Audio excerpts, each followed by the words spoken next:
Fresh scrutiny is mounting around U.S. President Donald Trump following the release of thousands of Justice Department documents linked to convicted sex offender Jeffrey Epstein. The latest tranche, released under the Epstein Files Transparency Act, includes emails, images and flight records referencing Trump.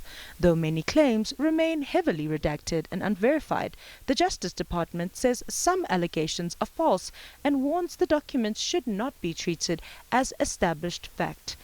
Still, political science professor Corey Brentschneider says the disclosures raise new questions about Trump's past relationship with Epstein and the independence of the justice system under his second term. The idea that this was somehow going to clear things up and show that he wasn't involved is over.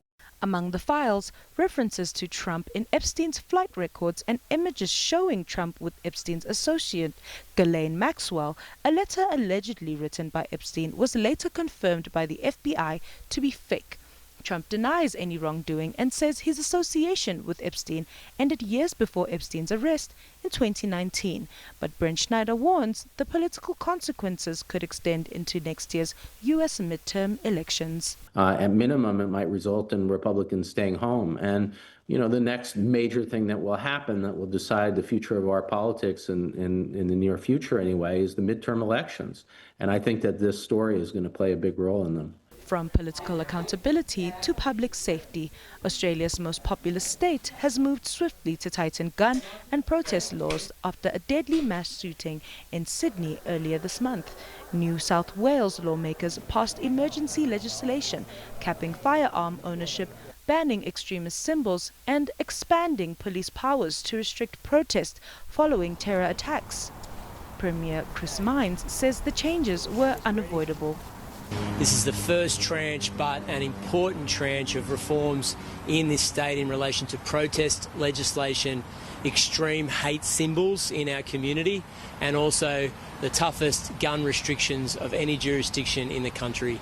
Minds acknowledged the laws would be continuous, but said the threat environment had changed. The Legislative Council did their job. I think the people of New South Wales expect them to do just that. This is important changes, important legislation. It's unusual that we're back here on Christmas Eve, the day before nearly everybody breaks for a bit of time with family and friends, but we couldn't wait. This was urgent.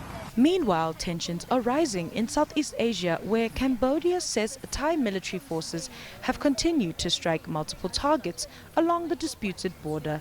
Cambodian Foreign Ministry spokesperson Nong Sakal says artillery, tanks, drones and fighter jets have been used in attacks across several provinces, pushing the civilian death toll to 21 and forcing more than 500,000 people to flee their homes.